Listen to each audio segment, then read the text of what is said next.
通常我哋係講緊話受到吸引，即係中意或者去有一個好感，咁係點樣嚟？就係重複嘅 exposure， 我哋就會即係產生咗嗰個好感咯。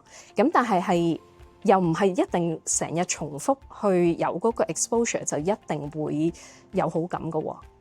因為你可以譬如想像下有某啲情況，可能有個人好中意你。咁咧佢暗戀你，咁咧佢就即係為咗都想你即係中意佢多啲啦。咁你就可能會諗，咦，我可唔可以用 mere exposure effect喺佢面前出現多啲咧？咁佢就會中意我多啲咧。咁樣會唔會咁樣發生咧？有可能嘅，但係亦都有啲情況其實就係，咦，嗰個人會覺得其實我又見到你唔覺得特別有啲咩好感。